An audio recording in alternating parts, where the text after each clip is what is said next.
이진우의 손에 잡히는 경제.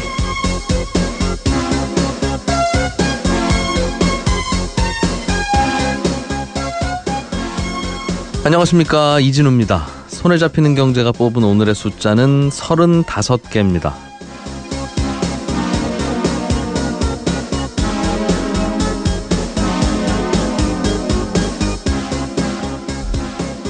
주식시장에 상장된 어떤 회사의 주식을 100% 모두 다 사들인다고 할 때 그때 필요한 돈, 이 돈을 그 회사의 시가총액이라고 부릅니다. 그래서 어느 한 기업이 발행한 모든 주식 숫자에다가 그 회사 주가를 곱하면 나오는 결과물인데요. 이 시가총액이 10조 원을 넘어서서 소위 10조 클럽을 달성한 기업들 숫자가 어제 기준으로 우리나라의 35개 회사입니다. 10년 전에는 시가총액이 10조 원 이상인 상장 종목이 24개였습니다. 그 이후에 글로벌 금융위기 때 10개까지 줄었다가 올해 주가 상승과 함께 증시 역사상 가장 많은 숫자로 10조 클럽이 늘어났는데요. 이렇게 시가총액이 10조 원이 넘는 기업들 몇몇을 하나하나 좀 들여다보니까 새로운 얼굴이 별로 눈에 안 띕니다. 코스닥 시장에서는 바이오 제약업체인 셀트리온 딱 하나밖에 없고요. 1990년대 이후에 설립된 기업으로 범위를 넓혀봐도 네이버와 카카오, 그리고 올해 상장된 삼성바이오로직스, 그리고 게임업체인 넷마블 게임스, 이 정도고요. 나머지는 다 우리가 알고 있던 전통산업 기업들이었습니다. 새로 성장하는 기업들이 많아야 경제도 활력이 넘치고 건강한 법인데요. 더 젊고 더 새로운 기업이 자꾸 등장할 수 있는 생태계 조성에 좀 더 신경을 써야겠습니다.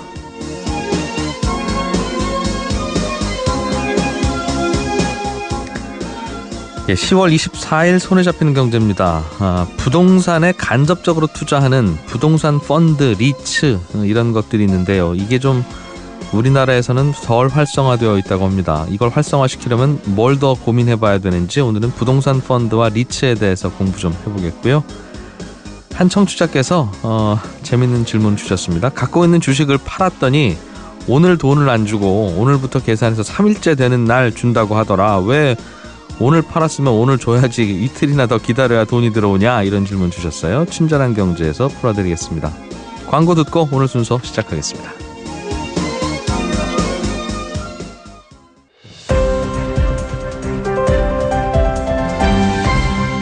이진우의 손에 잡히는 경제. 한국경제TV 김치영 기자와 함께 오늘 나온 경제 뉴스들 중에 중요한 것들 짚어보겠습니다. 어서 오십시오. 네, 안녕하세요.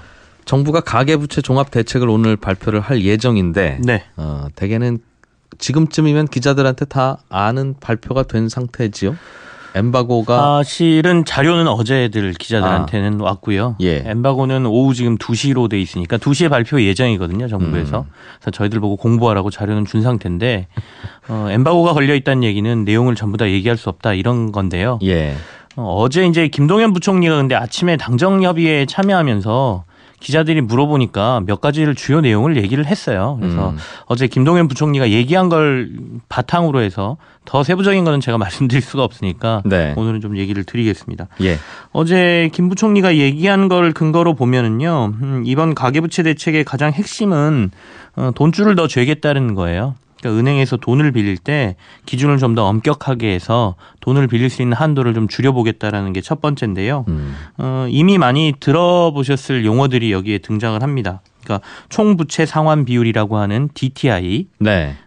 이걸 이제 새로운 버전이라고 해서 신 DTI를 도입하겠다라는 걸 정부가 계속 얘기를 해왔었거든요. DTI라고 하는 게 돈 빌렸으면 네. 원리금으로 나가는 돈이 예. 내 월급에서 몇 % 이상을 넘지 말아라, 이 말인 거죠. 그런 건데 예. 지금까지는 보통 총부채 상환 비율 DTI를 보면 이자 상환액만 저희들이 대부분 얘기를 했고 원리금을 거의 갚지도 않았고요. 지금까지 상품들은 최근 들어서야 원금도 갚고요. 몇 억씩에 되는 원금을 사실 어떻게 갚습니까? 예, 그래서 이자들만 해당이 됐었는데 이제는 원금 갚는 것까지 다 보겠다라는 게 아까 말씀드린 신 DTI라는 거거든요. 네. 그래서 이제 이 신 DTI 시행을 확정은 하지 않았습니다만은 이제 이번에는 내년 1월부터 신 DTI를 적용하겠다라는 얘기가 오늘 들어 있을 것 같고요. 네. 여기에 이제 또 총부채 원리금 상환 비율이라고 하는 DSR 도입도 지금 예고를 해놓은 상태였거든요.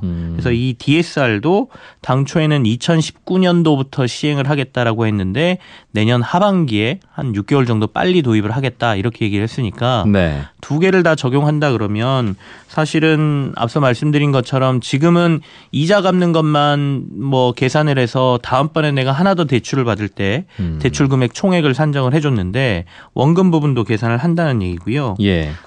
DSR이라고 하는 거는 주택 관련 대출하고 지금은 뭐 마이너스 대출, 신용 대출을 사실 한도를 따로 두고 해주거든요. 예.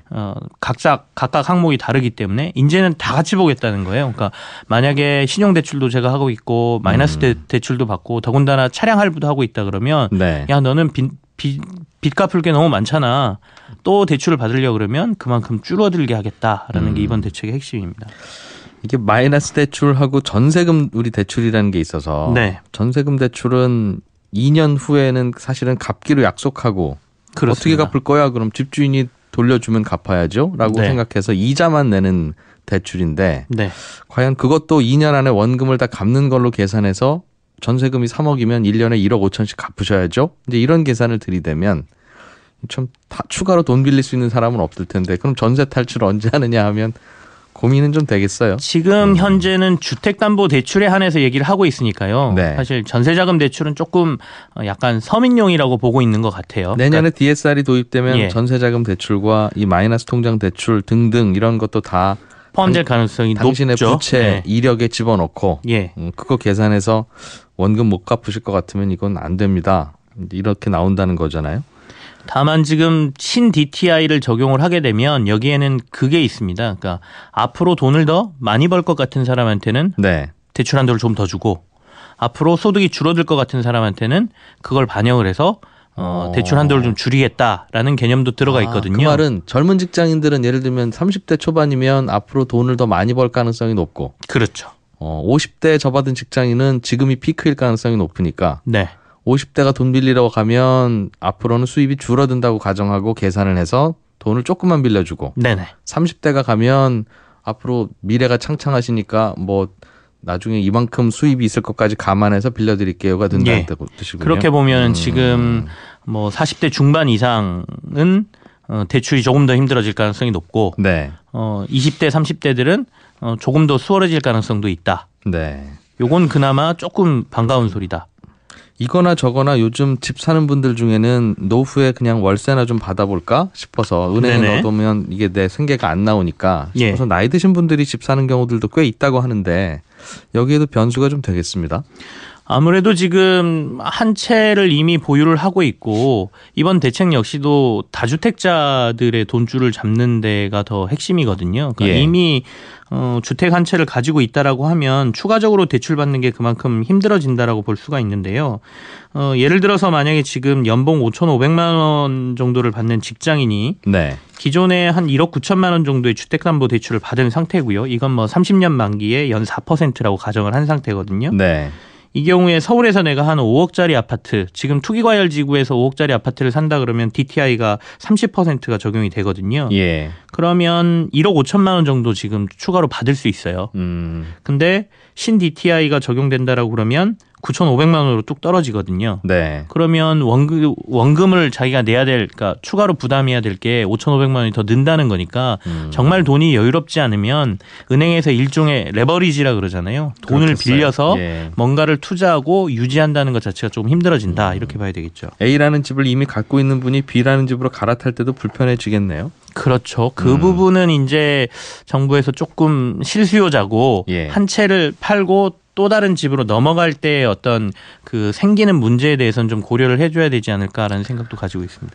그러네요. 정부가 왜 이러는지 취지는 충분히 알고 가계부채 줄여보고 싶다는 생각도 충분히 일리가 있는데 네. 대개는 사실은 집 가지고 투기하는 분들은 그냥 전세 끼고 집 사고 전세 끼고 집 사고 그러지 않습니까? 은행 맞습니다. 문턱에는 갈 네네. 이유가 없이 그런 분들한테는 아무런 규제가 되지 않는 어떻게 보면 정말로 방금 전에 말씀하신 것처럼 새로 집을 사야 되는 사람, 예. 집이 없어서 집을 사야 되는 사람, 그리고 한 채만 가지고 있고 아니면 또는 은퇴 이후에 임대소득으로 조금 네. 은퇴 이후의 삶을 사시고 계시는 분들, 이런 분들에게 도리어 더 힘든 정책이 될 수 있다라는 지금 뭐 그러겠어요. 비난이나 예. 비판도 좀 있는 상황이죠. 집값 차익으로 이른바 보는 시각에 따라서 투기라고 표현되는 투자를 하는 분들은 굳이 뭐 월세 받을 생각이 있겠어요? 전세 끼고 해서 몇 년 후에 좀 팔아서 집값 차익을 노리겠다라고 하는 거라서 이 불똥이 어디로 튈지는 좀 지켜봐야 되겠습니다만 아무튼 전체적으로는 대출이 좀 조여진다 이 말이군요. 네, 그렇습니다. 예. 빚 갚기 어려운 분들, 서민들에 대한 채무 조정안, 이게 결국은 채무를 좀 줄여주어서 부담을 줄이겠다는 뜻일 텐데 이것도 함께 대책에 들어갈 거라고 하더군요. 이게 그러니까 돈줄을 잰다, 대출 자체가 힘들어진다라고 나오니까 그러면 진짜 돈 필요한 사람들은 이제 은행에서 돈 빌리기 힘든 거 아니냐라는 이제 여러 가지 시각들의 얘기가 나온 것이죠. 그러다 보니 양쪽을 맞추는 정책을 동시에 내놓는다는 게 이제 정부의 입장인 것 같고요. 예. 어제 김동연 경제부총리가 이런 얘기도 같이 했습니다.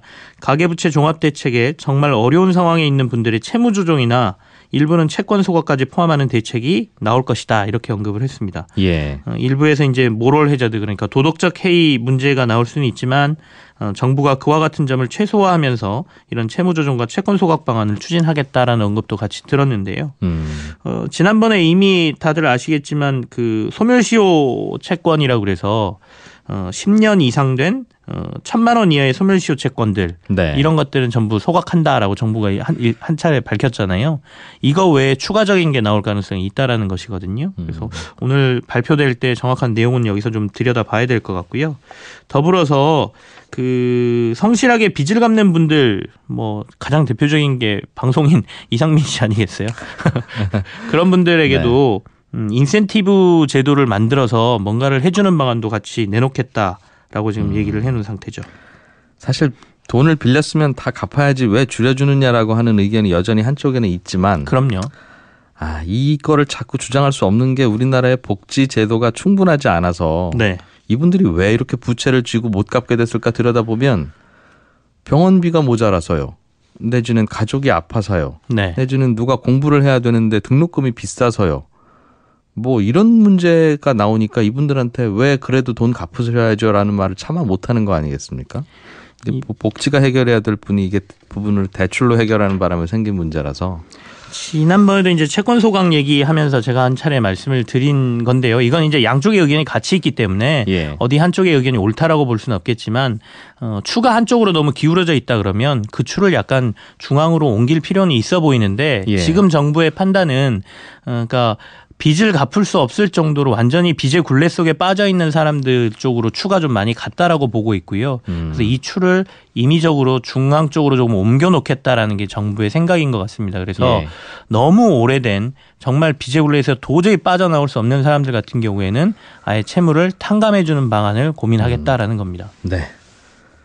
토지를 담보로 연금을 받는 상품이 검토되고 있다는데 이건 무슨 얘기죠? 그러니까 시골에 땅이 있으면 땅을 담보로 맡기고 매달 생활비를 받아 쓰는 이른바 역모기지론이 이제 주택을 맡기고 그렇게 받는 거니까. 네네. 그거하고 비슷한 개념의 상품이 나온다는 건가요? 맞습니다. 지금 검토 단계에 들어갔고요. 잘 아시는 게 이제 주택연금이지 않습니까? 예. 내가 가지고 있는 집 한 채밖에 재산이 없다. 난 노후에 그러면 이 집을 은행에 맡기고 은행에서 가치를 평가한 이후에 다달이 얼마씩 이제 연금을 준다 이런 거거든요. 주택연금의 가장 좋은 점은 자기가 살던 집에서 평생 마지막까지 생을 마감할 때까지 살 수 있다는 점이고요. 네. 그리고 사실 언제 자기가 생을 마감할지 모르는데 이게 내가 받은 주택의 가치보다 더 많이 받을 수 있다는 것도 장점이에요. 덜 받을 수도 있지만. 네. 그래서 그런 점 때문에 요즘 이제 주택연금에 가입하시는 분들이 많은데 이거 대상을 토지까지 넓히겠다라는 게 이제 국토부의 아이디어인 것 같고요. 지금 이와 관련돼서 용역을 진행을 하고 있고 6월부터 시작해서 다음 달까지 연구 용역을 마치고 12월에 도입 방안에 대한 최종 보고를 할 것이다라고 지금 얘기를 하고 있거든요. 네. 구조를 보면 LH에 이 주택을 맡기게 됩니다. 그러니까 땅을? 예.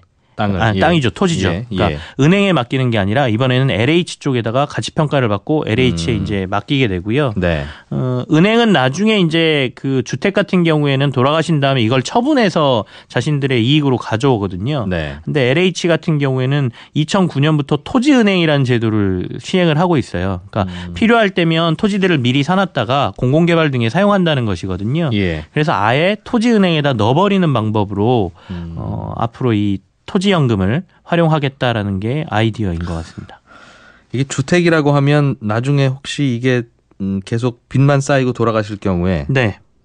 이거를 처분하면 돈이 나오잖아요. 주택은. 그렇죠.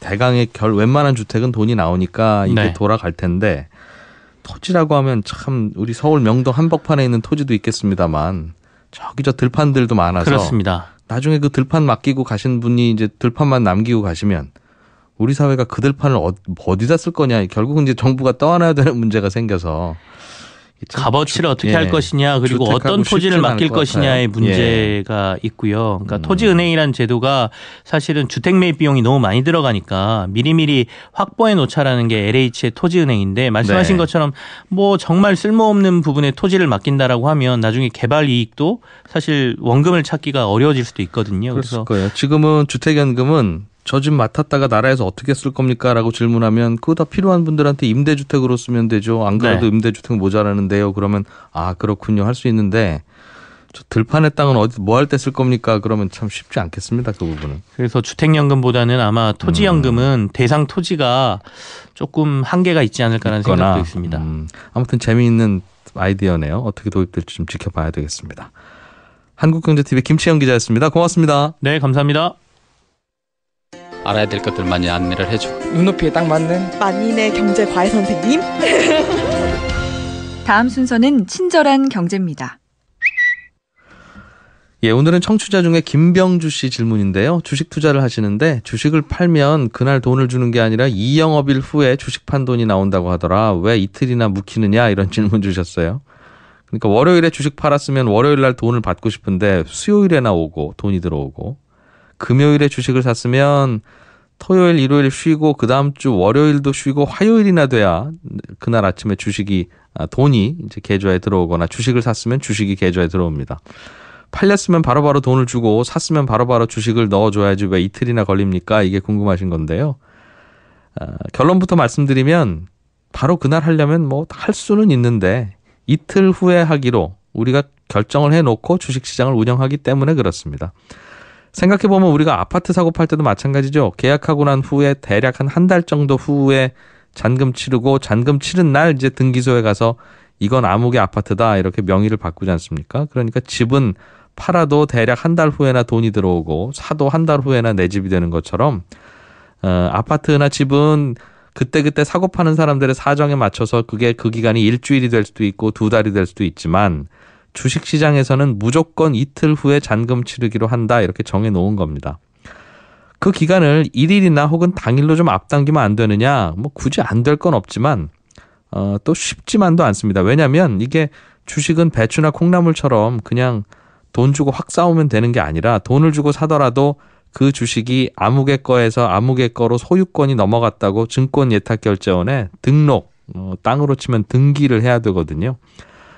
그래야 권리가 인정되는데 월요일에 그래서 주식을 사면 월요일 저녁에 그날 월요일에 주식 산 사람들을 다 모아서 화요일에 증권예탁결제원에다 넘겨주고요. 그러면 증권예탁결제원 직원이 출근하면 이렇게 어제 주인들이 바뀌었구나 라고 하고 일일이 바뀐 걸 다 이제 등록을 해줍니다. 그리고 나서 등록 다 됐어요 라고 증권사에다 연락을 하면 그 시간대쯤 되면 증권사 직원들이 이제 퇴근해야 되니까 그 다음 날인 수요일 아침에 주식의 등기권리증을 받게 되는 그런 구조라서 그 일을 하다 보면 한 이틀쯤 걸립니다. 근데 바쁜 시절에 왜 좀 증권사 직원들이나 예탁결제원 직원들이 밤을 좀 새서 일해줘라. 전산 좋아졌지 않느냐. 그 말도 맞아서요. 예전에는 그렇게 해달라고 하면 어렵습니다 했는데 요즘에는 전산이 발달돼서 그렇게 할 수는 있긴 있습니다. 그렇지만 그런 관행이 계속 이어지고 있는 거죠. 그런데 재밌는 건 주식시장에서는 그 덕분에 돈이 없어도 주식을 사고 이틀 후에만 돈을 채워 넣으면 되는 미수라는 제도가 있는데요. 그 덕분에 이게 가능한 겁니다. 주식은 사고 싶은데 당장 돈이 부족한 분들은 일단 오늘 매수 주문을 내고 실제로 잔금은 D+2일 이틀 후에 잔금 치르면 되는 거니까요. 그 사이에 또 살짝 팔아버릴 수도 있죠. 그래서 투자하시는 분들 중에는 이 D+2일이라는 이틀 후에 결제가 되는 이 제도를 오히려 편리하게 사용하는 분들도 있습니다. 주식시장에서는 이런 걸 미수라고 하는데요. 만약 오늘 주식 사면 오늘 다 돈 내야 되고 오늘 주식 팔았으면 오늘 다 돈을 받을 수 있는 상황이라면 이런 미수라는 제도는 아예 존재할 수가 없겠죠. 친절한 경제였습니다. 손에 잡히는 경제.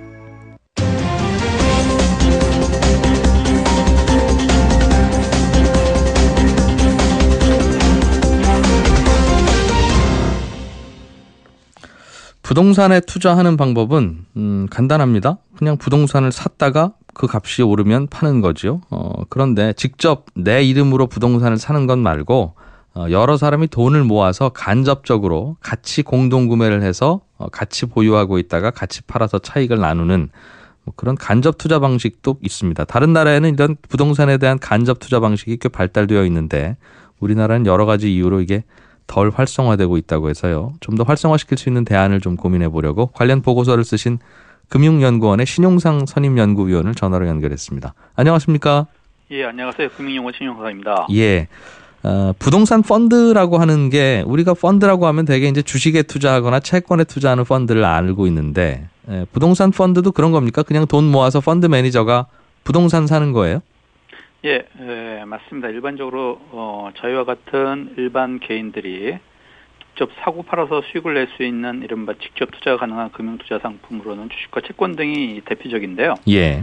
최근에는 이제 주식시장 상황이 좋지만 과거 몇 년 동안에는 주식과 채권 시장의 수익률이 낮아지면서 그 대안으로 부동산에 대한 관심이 크게 높아졌습니다. 그래서 상대적으로 높은 수익성에도 불구하고 이게 덩치가 커서 일반 개인들이 소액으로 투자하기 어려운 상품이 부동산인데요. 네. 대표적으로 오피스 빌딩과 같은 이제 상업용 부동산과 호텔, 공항, 항만 같은 인프라 투자들이 그런 것들입니다. 그런 건 비싸니까. 예, 그렇죠. 그래서 개인 투자자가 비교적 적은 돈으로 투자할 수 있도록 개발된 부동산 투자 금융 상품이 예. 부동산 펀드라고 와 그다음에 리츠로 불리고 있는 부동산 투자 회사라고 보시면 될 것 같습니다. 부동산 펀드, 리츠 이제 그런 게 그런 예. 간접 투자 상품이다. 예. 우리가 주식형 펀드는 펀드 매니저가 골라주는 주식 사서 우리가 같이 갖고 있다가 그 주식이 오르면 팔아서 차액을 우리는 가져가고 그 펀드 매니저한테는 고생했다고 해서 우리가 투자한 돈의 뭐 1%, 2% 정도를 떼어서 주지 않습니까? 예, 그렇습니다. 돈을 못 벌어도 주니까 우리가 안타깝긴 한데. 부동산 펀드는 어떻습니까? 그럼 거기도 펀드 매니저가 있을 거고. 예, 그렇죠. 좋은 빌딩 골라줘서 고맙다 하고 그쪽도 수수료 일부를 주고 나머지 차익은 투자한 분들이 가져가는 그런 구조예요? 예, 맞습니다. 부동산 펀드의 경우에는요. 주로 자산운용사와 같은 이제 간접 투자 기관에 위탁해서 운영하게 되는데, 네. 운용 성과적 일부를 이제 자산운용사의 위탁 수수료로 이제 제공하고요. 예. 나머지 수익을 투자자들에게 분배하게 되는데, 그 발생 운용 수익이죠. 그의 대부분의 경우에는 그 발생 운용 수익의 90% 이상을 투자자에게 배당하고 있습니다. 발생 운영 수익이라고 하면 빌딩 사면 월세가 들어올 테니까 임대료도 발생할 수 있고 네. 그것을 매각해서 그 차익도 얻을 수 있고요. 그 수익을 얘기하는 겁니다. 임대료를 받아서 배당해 주는 것까지는 이해가 돼요. 예. 그런데 그거는 예를 들면 파는 건 10년 후에 팔든 5년 후에 팔든 예. 팔아야 생기는 돈 아닙니까? 맞습니다. 예. 그러면 혹시라도 주식형 펀드는 내가 돈 필요하면 그 펀드를 이제 해지하고 난 나가면서 내 돈 돌려주셔 하면 되는데 그러면 이제 그분을 위해서 사둔 주식을 바로 팔면 되니까요. 예. 부동산 펀드가 빌딩을 사서 갖고 있으면 그것도 빌딩을 뭐 302호만 팔 수도 없는 일이고 그건 어떻게 돌려줍니까 중간에? 그래서 이게 대부분 부동산 펀드가요. 이게 그 기간이 정해져 있고요. 그 기간에는 이게 환매가 안 되도록 되어 있습니다. 그래서 보통 3년이면 3년. 돈이 묶여 있는 거군요. 네, 묶여 있는 경우, 묶여 있고 마지막에 그것이 수익이 확정된 이후에 분배하는 형태로 이루어지고 있습니다. 그럼 예, 예. 예를 들면 100만 원을 투자했으면 뭐 한 달에 이자 월세 같은 게 뭐 만 원도 잘 안 들어오고 5천 원씩 정도 들어올 수도 있는데 예, 예. 나중에 이제 그게 원금이 좀 한꺼번에 불어나는 비싸게 예, 예. 팔면 그 빌딩을 예, 예. 그거는 이제 구조군요. 만기 시점에 한꺼번에 실현하는 거죠. 예. 예. 그럼 부동산 펀드가 대략 이해가 됐는데 리츠라고 하는 건 뭐가 달라요? 부동산 펀드하고? 말씀하신 대로 리츠나 부동산 펀드 둘 다 다수의 투자자들로부터 투자 자금을 모집해서 부동산 자체뿐만 아니라 부동산 관련 대출 유가증권에 투자해서 거기서 발생하는 수익을 투자자에게 투자 비율에 따라 나눠준다는 점에서는 차이가 없습니다. 네. 다만 부동산 펀드와 리츠는 크게 두 가지 점에서 차이가 있는데요. 첫째는 이제 근거 법령과 소관 부서에서 차이가 있고요. 두 번째로는 이제 자금 모집 및 운영 방식에서 다소 차이가 있습니다. 먼저 부동산 펀드는 소위 이제 자본시장법이라고 불리는 자본시장과 금융투자업에 관한 법률에 근거를 두고 금융위원회가 소관 부서가 되는 반면에 리츠는 이제 부동산 투자회사법에 근거를 두고 국토교통부의 관할하에 있습니다. 그거야 뭐 무슨 법이든 무슨 관할이든 예. 우리 소비자들 입장에서는 별로 그렇죠. 관심이 예, 없고요. 예. 예. 뭐가 다른 거예요? 다른 게? 다른 거는 일단 부동산 투자는 이게 말씀드렸듯이 이게 관할 부서가 다르기 때문에 네. 서로 다른 규제를 받고 있기 때문에 서로 간의 경쟁과 신경전이 굉장히 치열합니다. 소비자 입장에서는 부동산 펀드하고 리츠를 보면 예, 그럼 예. 무슨 차이가 있습니까? 개인 입장에서 보면 그리 중요하지 않을 수도 있습니다. 이 차이가요. 두 기관은. 그래서 기본적으로 소액으로 고액의 부동산에 투자할 수 있다는 점. 네. 그다음에 부동산이라는 안정성과 전문 자산 운용사 또는 신탁사에서 운영 관리해 준다는 점. 비슷한 거다 이거죠. 예, 예. 그리고 양도소득세 등 세제 측면에서 개인이 직접 부동산 투자하는 것보다 훨씬 유리하다는 장점들을 공통적으로 갖고 있지만 예. 서로 다른 규제를 받고 있기 때문에 수익성에서는 조금 차이가 발생할 수 있습니다. 양도세를 그럼 개인이 살 때하고 예, 부동산 펀드나 리츠가 살 때하고 다르게 적용합니까? 일단 일부 그러니까 리츠의 경우에는 이게 상법상의 주식회사인 동시에 집합 투자 기구거든요. 그래서 투자자의 이게 집합이기 때문에 법인세와 배당소득세를 동시에 부담한 이중과세 문제가 있습니다. 그렇지만 이제 부동산 펀드 같은 경우에는 이게 집합 투자 기구로만 돼 있기 때문에 배당소득만 내게 돼 있거든요. 그래서 상대적으로 이게 그 리츠가 그 부동산 펀드보다 조금 세제상으로 불리하다는 주장도 있지만 개인이 직접 부동산에 투자하는 것보다는 세제상 유익이 확실히 큰 거는 확실합니다. 그러니까 양도세를 덜 낸다는 말이군요. 그런 거죠. 빌딩을 1,000억에 샀다가 2,000억에 팔면 그 투자자가 개인이냐 리츠냐 부동산 펀드냐에 따라서 세금이 좀 다르다. 예, 세금이 다르다. 그런 겁니다. 월세와 비슷하고 결국은 시세 차익일 텐데 그 세금이 다르면 잘 선택해야 되겠는데요. 어디가 세금이 싸요? 세금 싼데 하는 게 소비자 입장에서는 투자 수익이 높을 거 아니겠습니까? 예, 뭐 아마 양도소득세 측면만 보면 그 두 기관이 서로 비슷할 겁니다. 다만 개인이 투자하는 경우보다는 그 세제가 싸다는 세제 해상의 혜택이 있다는 의미입니다. 아, 그렇군요. 보통 리츠라고 하면 그럼 리츠에 가입하고 싶으면 부동산 펀드에 가입하려면 되게 펀드 가입은 은행이나 증권사 가면 할 수 있다고 들었으니까 그건 그럴 것 같고 리츠에 가입하려고 합니다. 이것도 은행이나 증권사 가면 가입시켜줘요? 그런 방식입니까? 예, 뭐 주식시장에 상장되어 있는 공모형 리츠의 경우에는 주식시장에서 주식 형태로 투자할 수 있습니다. 아, 사고 팔고 하는 게 회사처럼? 그렇죠. 근데 문제는 우리나라의 경우에는 이제 부동산 펀드도 마찬가지고 리츠가 모두 사모 형태로 성장하면서 주식시장에 상장되어 있는 부동산 펀드가 하나도 없고요. 상장 리츠도 한 4개에 불과한데 이 규모도 매우 작아서 아직까지는 개인 투자자들이 접근하기가 쉽지 않은 상태입니다. 그래서 부동산 펀드 앞에서 말씀하셨듯이 부동산 펀드는 우리가 알고 있는 증권사나 자산운용사, 뭐 은행도 가능하고요. 거기서 투자를 할 수 있고요. 그다음에 최근에는 이제 대형 금융 지주회사들도 이제 자회사를 통해서 리츠 업계에 많이 들어가고 있거든요. 그래서 KB도 그렇고 하나도 그렇고 신한도 그렇고 그래서 그 지주회사 산하의 부동산 신탁회사를 방문하면 투자 대상과 방법을 자세히 알 수 있습니다. 그러니까 리츠는 그럼 쉽게 생각하면 주식시장에 상장된 종목인 거고, 그러니까 계좌 트고 주식을 사듯이 특정 회사 종목을 사들이듯이 리츠를 사면 되는 것이고. 네, 살 수도 있고요. 예. 그리고 이제 사모 형태로 모집되는 리츠가 있습니다. 그런 경우에는 부동산 신탁회사를 방문해서 펀드 오브 펀드니 뭐 이런 식으로 됐습니다. 그거는 그럼 뭐 비상장 주식처럼 쉽게 거래되지는 않고 자기들끼리 그렇죠. 속닥하게 하는 거란 그렇죠. 뜻이네요. 예, 그렇죠. 펀드 형태로 구입할 수가 있는 거죠. 네. 가끔 얘기 들어보면 이런 부동산 펀드나 리츠들이 있기는 있는데 말씀하신 대로 일반적인 개인 투자자들에게는 투자 기회를 안 준다. 그리고 투자 기회를 잡기도 어렵다는 그런 비판들이 좀 있는 것 같습니다. 왜 그렇습니까? 왜 안 줘요? 그게 뭐냐면 우리나라의 그 펀드는 원래 펀드가 주로 사모 형태로 많이 저희 나라도 발전했고요. 네. 리츠는 원래 목적이 일반 소액 투자자들의 참여를 늘려서 부동산을 아주 건전한 그 국민 투자 상품으로 발전시키겠다는 게 원래 취지였는데, 예. 저희가 이제 여러 가지 위기를 겪으면서 굉장히 위험하다는 인식들이 좀 있었습니다. 그러면서 거기에 대한 예외를 많이 뒀어요. 그래서 상장을 안 해도 되는 그런 예외를 많이 뒀는데, 그러다 보니까 이제 거액 투자자들이 우리 소액 투자자를 끼고 하는 것보다는 번거롭다 이거군요. 번거롭으니까 자기들만의 리그를 만든 거죠. 그런 식으로 투자가 되다 보니까 상품 조성이 설정이 그렇게 되다 보니까 알겠어요. 일반 투자자들의 투자가 제한되는 그런 형태가 많이 제도를 좀 바꿔서 뭐 어느 정도 금액 이상이 되는 펀드라든가 뭐 그런 게 되면 반드시 일정 부분은 공모를 하도록 좀 해야 되는 필요도 있겠네요. 이걸 활성화시키려면. 그럼요. 그런 식으로 리츠 같은 경우에는 원래 그 설립 취지 자체를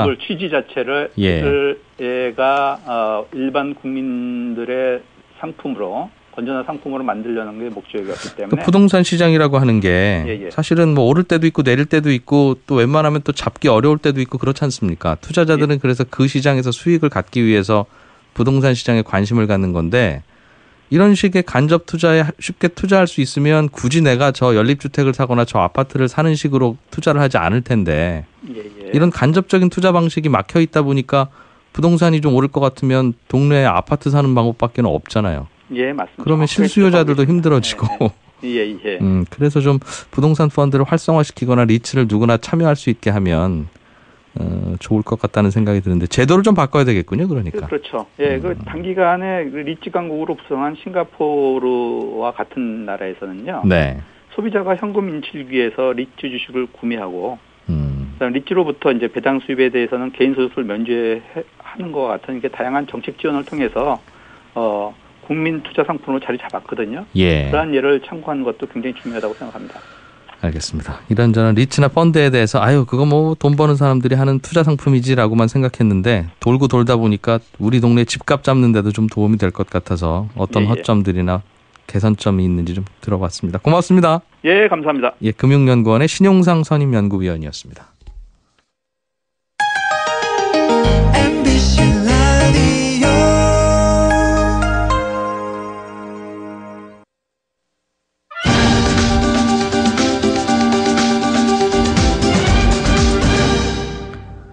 해외 경제 매체들이 다루는 뉴스들 분석해 보겠습니다. 외신 인사이트, 오늘도 한양대학교 국제학부 이정호 교수와 함께합니다. 어서 오십시오. 네, 안녕하세요.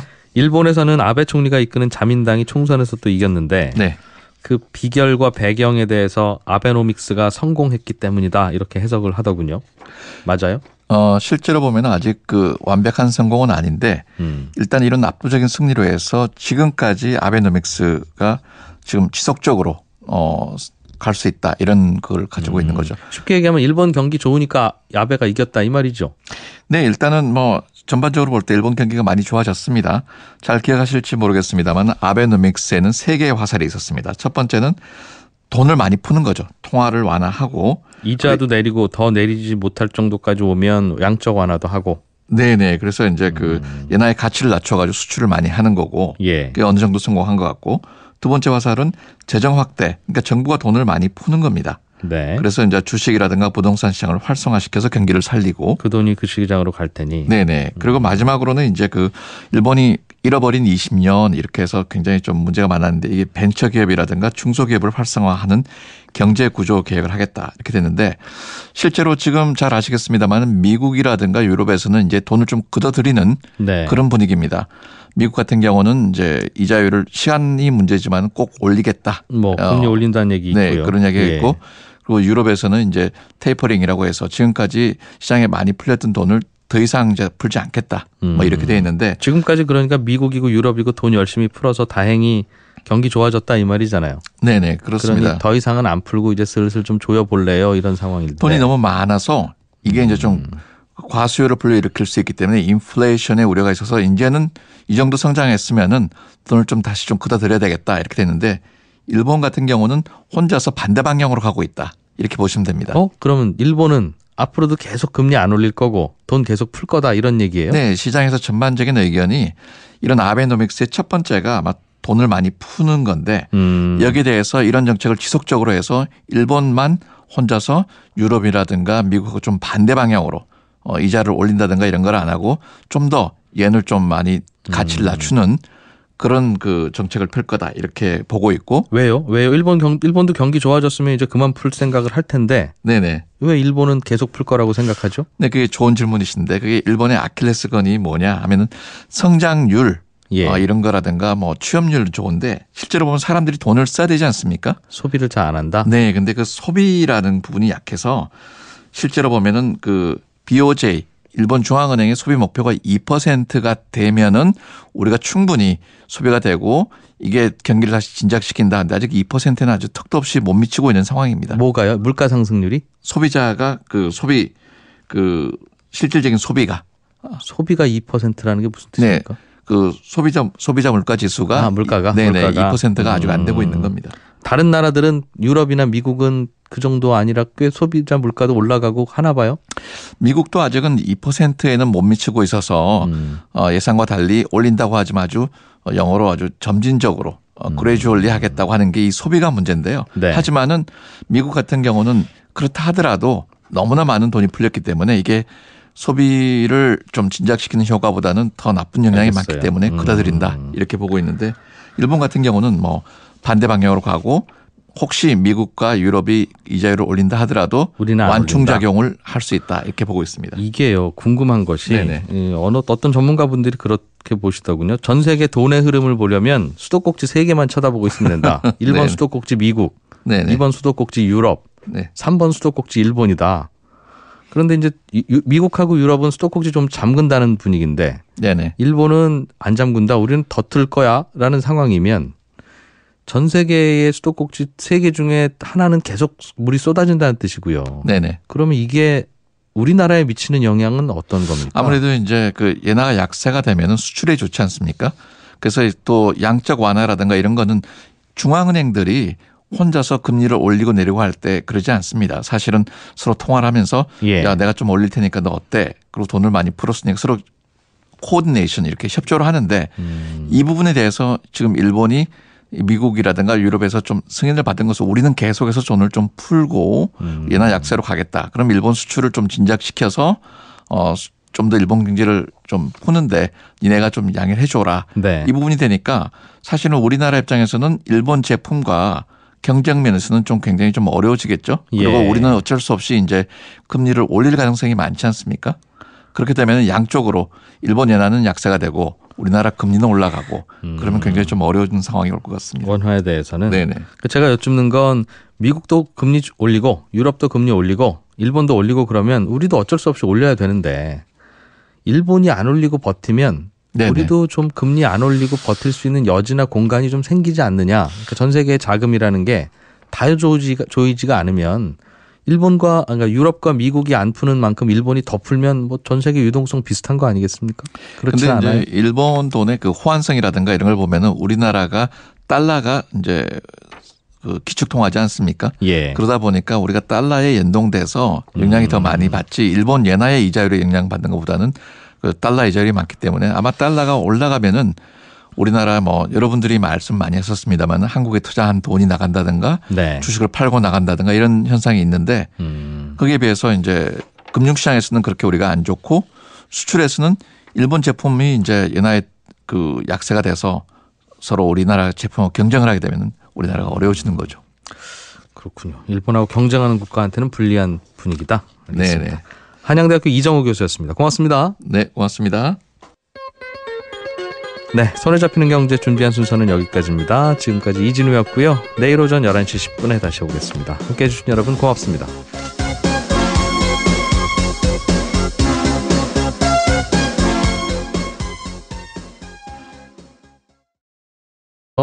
전세금이 3억이면 1년에 1억 5천씩 갚으셔야죠. 이제 이런 계산을 들이대면 참 다 추가로 돈 빌릴 수 있는 사람은 없을 텐데 그럼 전세 탈출 언제 하느냐 하면 고민은 좀 되겠어요. 지금 현재는 주택담보대출에 한해서 얘기를 하고 있으니까요. 네. 사실 전세자금 대출은 조금 약간 서민용이라고 보고 있는 것 같아요. 내년에 DSR이 도입되면 예. 전세자금 대출과 이 마이너스 통장 대출 등등 이런 것도 다 포함될 가능성이 당신의 높죠. 부채 네. 이력에 집어넣고 예. 그거 계산해서 원금 못 갚으실 것 같으면 이건 안 됩니다. 이렇게 나온다는 거잖아요. 다만 지금 신 DTI를 적용을 하게 되면 여기에는 그게 있습니다. 그러니까 앞으로 돈을 더 많이 벌 것 같은 사람한테는 네. 대출 한도를 좀 더 주고 앞으로 소득이 줄어들 것 같은 사람한테는 그걸 반영을 해서 대출 한도를 좀 줄이겠다라는 개념도 들어가 있거든요. 그 말은 젊은 직장인들은 예를 들면 30대 초반이면 앞으로 돈을 더 많이 벌 가능성이 높고 그렇죠. 50대에 접어든 직장인은 지금이 피크일 가능성이 높으니까 네. 50대가 돈 빌리러 가면 앞으로는 수입이 줄어든다고 가정하고 계산을 해서 돈을 조금만 빌려주고 네네. 30대가 가면 앞으로 미래가 창창하시니까 뭐 나중에 이만큼 수입이 있을 것까지 감안해서 빌려드릴게요가 된다는 예. 뜻이군요. 그렇게 보면 지금 뭐 40대 중반 이상은 대출이 조금 더 힘들어질 가능성이 높고 네. 20대 30대들은 조금 더 수월해질 가능성도 있다. 네. 요건 그나마 조금 반가운 소리다. 이거나 저거나 요즘 집 사는 분들 중에는 노후에 그냥 월세나 좀 받아볼까 싶어서 은행에 네네. 넣어두면 이게 내 생계가 안 나오니까 싶어서 예. 나이 드신 분들이 집 사는 경우들도 꽤 있다고 하는데 여기에도 변수가 좀 되겠습니다. 아무래도 지금 한 채를 이미 보유를 하고 있고 이번 대책 역시도 다주택자들의 돈줄을 잡는 데가 더 핵심이거든요. 그러니까 예. 이미 주택 한 채를 가지고 있다라고 하면 추가적으로 대출받는 게 그만큼 힘들어진다라고 볼 수가 있는데요. 예를 들어서 만약에 지금 연봉 5,500만 원 정도를 받는 직장인이 네. 기존에 한 1억 9천만 원 정도의 주택담보대출을 받은 상태고요. 이건 뭐 30년 만기에 연 4%라고 가정을 한 상태거든요. 네. 이 경우에 서울에서 내가 한 5억짜리 아파트, 지금 투기과열지구에서 5억짜리 아파트를 산다 그러면 DTI가 30%가 적용이 되거든요. 예. 그러면 1억 5천만 원 정도 지금 추가로 받을 수 있어요. 근데 신 DTI가 적용된다라고 그러면 9,500만 원으로 뚝 떨어지거든요. 네. 그러면 원금을 자기가 내야 될, 그러니까 추가로 부담해야 될 게 5,500만 원이 더 는다는 거니까 정말 돈이 여유롭지 않으면 은행에서 일종의 레버리지라 그러잖아요. 돈을 그렇겠어요. 빌려서 예. 뭔가를 투자하고 유지한다는 것 자체가 조금 힘들어진다. 이렇게 봐야 되겠죠. A라는 집을 이미 갖고 있는 분이 B라는 집으로 갈아탈 때도 불편해지겠네요. 그렇죠. 그 부분은 이제 정부에서 조금 실수요자고 예. 한 채를 팔고 또 다른 집으로 넘어갈 때 어떤 그 생기는 문제에 대해서는 좀 고려를 해줘야 되지 않을까라는 생각도 가지고 있습니다. 그러네요. 정부가 왜 이러는지 취지는 충분히 알고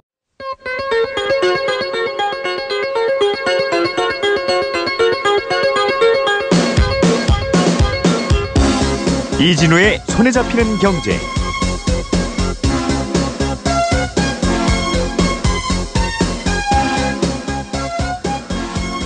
안녕하십니까, 이진우입니다. 손에 잡히는 경제가 뽑은 오늘의 숫자는 35개입니다.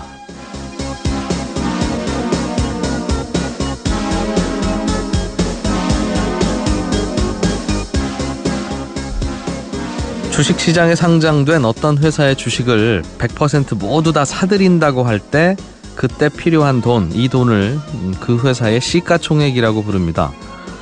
그래서 어느 한 기업이 발행한 모든 주식 숫자에다가 그 회사 주가를 곱하면 나오는 결과물인데요. 이 시가총액이 10조 원을 넘어서서 소위 10조 클럽을 달성한 기업들 숫자가 어제 기준으로 우리나라에 35개 회사입니다. 10년 전에는 시가총액이 10조 원 이상인 상장 종목이 24개였습니다. 그 이후에 글로벌 금융위기 때 10개까지 줄었다가 올해 주가 상승과 함께 증시 역사상 가장 많은 숫자로 10조 클럽이 늘어났는데요.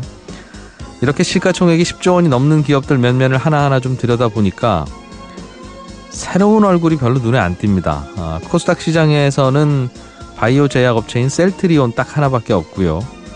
1990년대 이후에 설립된 기업으로 범위를 넓혀봐도 네이버와 카카오, 그리고 올해 상장된 삼성바이오로직스, 그리고 게임업체인 넷마블 게임스 이 정도고요. 나머지는 다 우리가 알고 있던 전통산업 기업들이었습니다.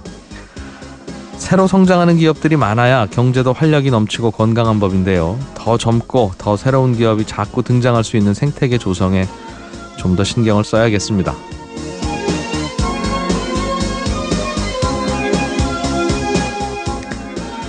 예, 10월 24일 손에 잡히는 경제입니다. 부동산에 간접적으로 투자하는 부동산 펀드, 리츠 이런 것들이 있는데요. 이게 좀 우리나라에서는 덜 활성화되어 있다고 합니다. 이걸 활성화시키려면 뭘 더 고민해봐야 되는지 오늘은 부동산 펀드와 리츠에 대해서 공부 좀 해보겠고요. 한 청취자께서 재밌는 질문 주셨습니다. 갖고 있는 주식을 팔았더니 오늘 돈을 안 주고 오늘부터 계산해서 3일째 되는 날 준다고 하더라. 왜 오늘 팔았으면 오늘 줘야지 이틀이나 더 기다려야 돈이 들어오냐, 이런 질문 주셨어요. 친절한 경제에서 풀어드리겠습니다. 광고 듣고 오늘 순서 시작하겠습니다.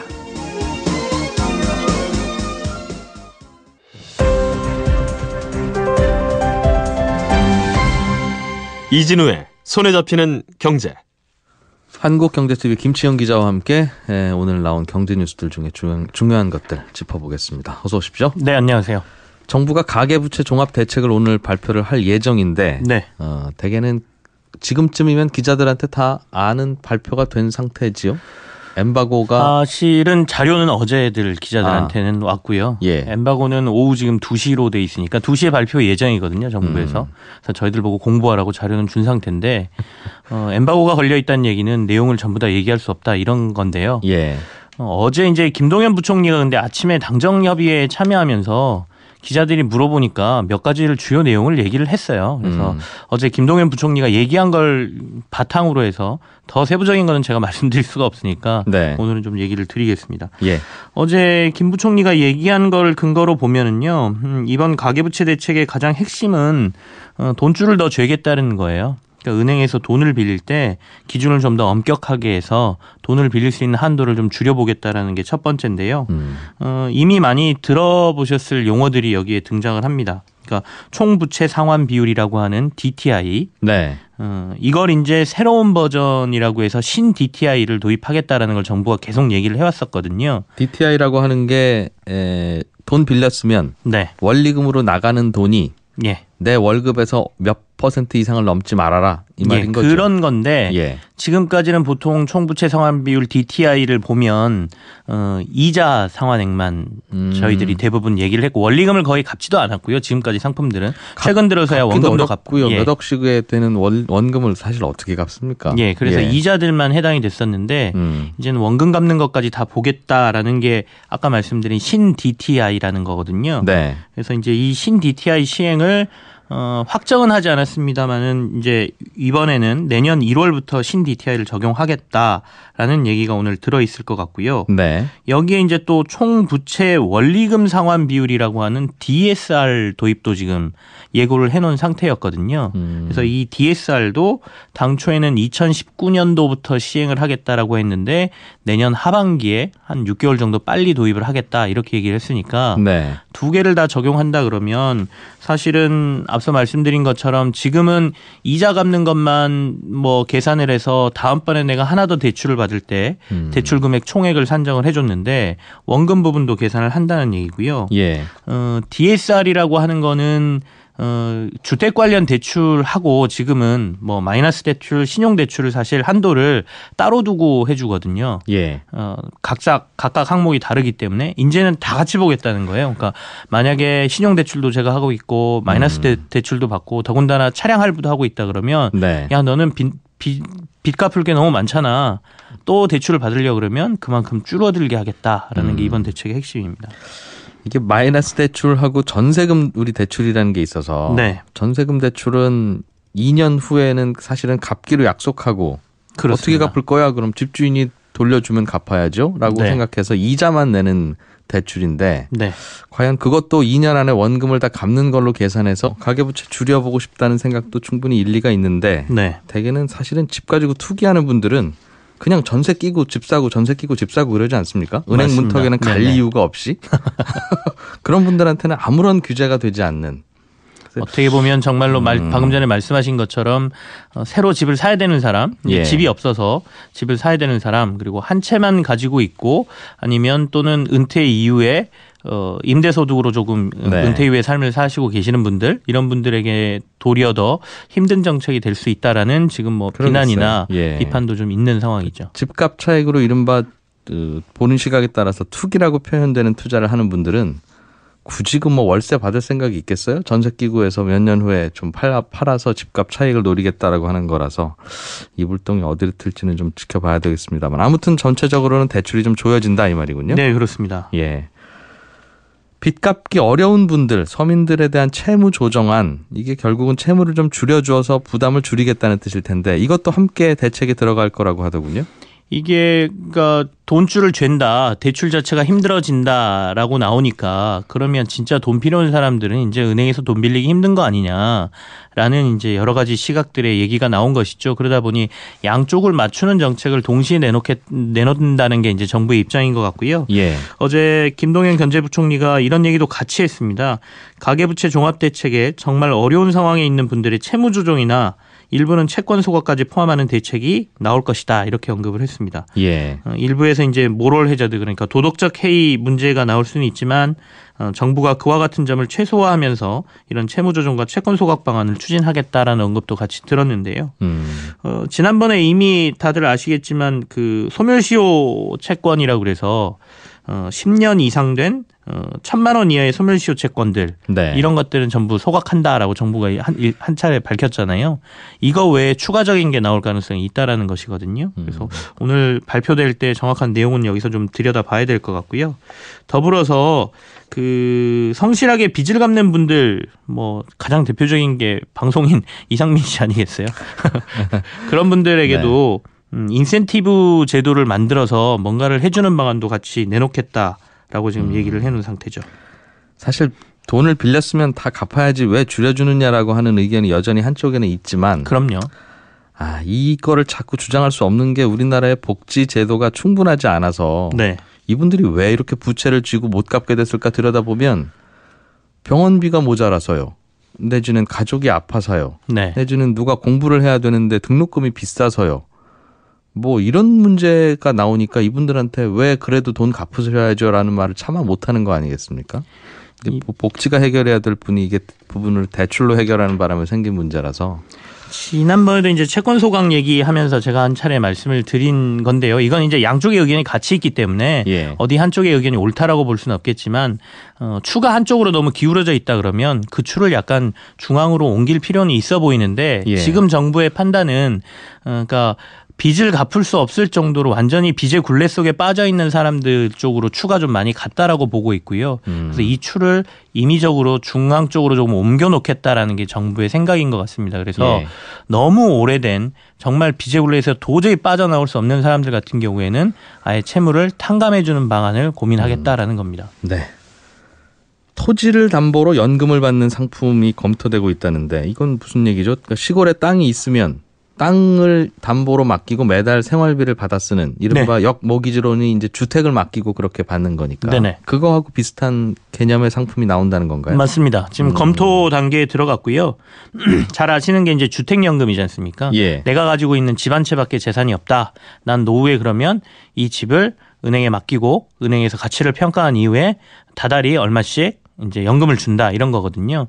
주택연금의 가장 좋은 점은 자기가 살던 집에서 평생 마지막까지 생을 마감할 때까지 살 수 있다라는 점이고요. 네. 그리고 사실 언제 자기가 생을 마감할지 모르는데 이게 내가 받은 주택의 가치보다 더 많이 받을 수 있다라는 것도 장점이에요. 덜 받을 수도 있지만. 네. 그래서 그런 점 때문에 요즘 이제 주택연금에 가입하시는 분들이 많은데 이거 대상을 토지까지 넓히겠다라는 게 이제 국토부의 아이디어인 것 같고요. 지금 이와 관련돼서 용역 을 진행을 하고 있고 6월부터 시작해서 다음 달까지 연구 영역을 마치고 12월에 도입 방안에 대한 최종 보고를 할 것이다라고 지금 얘기를 하고 있거든요. 네. 구조를 보면 LH에 이 주택을 맡기게 됩니다. 그러니까 땅을? 예. 땅을. 땅이죠. 토지죠. 예. 그러니까 은행에 맡기는 게 아니라 이번에는 LH 쪽에다가 가치 평가를 받고 LH에 이제 맡기게 되고요. 네. 은행은 나중에 이제 그 주택 같은 경우에는 돌아가신 다음에 이걸 처분해서 자신들의 이익으로 가져오거든요. 네. 근데 LH 같은 경우에는 2009년부터 토지은행이라는 제도를 시행을 하고 있어요. 그러니까 필요할 때면 토지들을 미리 사놨다가 공공개발 등에 사용한다는 것이거든요. 예. 그래서 아예 토지은행에다 넣어버리는 방법으로 앞으로 이 토지연금을 활용하겠다라는 게 아이디어인 것 같습니다. 이게 주택이라고 하면 나중에 혹시 이게 계속 빚만 쌓이고 돌아가실 경우에 네. 이거를 처분하면 돈이 나오잖아요. 주택은. 그렇죠. 대강의 웬만한 주택은 돈이 나오니까 이게 네. 돌아갈 텐데 토지라고 하면 참 우리 서울 명동 한복판에 있는 토지도 있겠습니다만 저기 저 들판들도 많아서 그렇습니다. 나중에 그 들판 맡기고 가신 분이 이제 들판만 남기고 가시면 우리 사회가 그 들판을 어디다 쓸 거냐. 결국은 이제 정부가 떠안아야 되는 문제가 생겨서. 값어치를 어떻게 할 것이냐 그리고 어떤 토지를 맡길 것이냐의 문제가 있고요. 그러니까 토지은행이라는 제도가 사실은 주택 매입 비용이 너무 많이 들어가니까 미리미리 확보해 놓자라는 게 LH의